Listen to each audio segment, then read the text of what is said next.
mga pet lovers, ano-ano nga ba mga benepisyo ng pag-aalaga ng pusa? Alamin sa Pets Malu.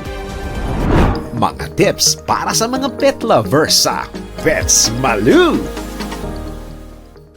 Hello mga ka-pet lover! Narito ang iba't ibang tips at guide na makakatulong sa mga fur parent at sa ating mga alagang pet. Mahilig ka ba sa pusa? O kaya naman naaaliw kang pakainin ng mga stray cat sa daan? Alam nyo bang ang pag-aalaga ng mga pusa ay may benepisyo? Ang mga pusa ay nakakatulong upang mapababa ang stress at anxiety level ng kanilang owner sa pamamagitan ng pakikipaglaro o ang simpleng pag-aalaga sa kanila, kung saan ang bad day mo ay mapapalitan ng good one dahil napapataas nito ang iyong happiness. Ayon din sa scientific study na ang cat purr o ang balahibo nila ay nakakatulong para ikalma ang nervous system at mapababa ang blood pressure. Lumalabas naman sa ilang pag-aaral na nakakatulong ito na ma-improve ang iyong cardiovascular health at nababawasan ang risk ng pagkakaroon ng heart disease at stroke. Gayon din naman nape-prevent ito ang allergies. Naalam naman natin na ang balahibo ng pusa ang pinaka-common na allergens. Kaya kapag na-expose ang baby sa balahibo nila ng maaga,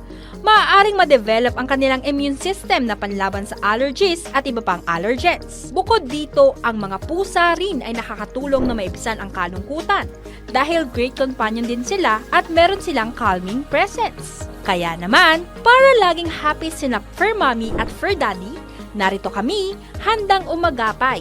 See you next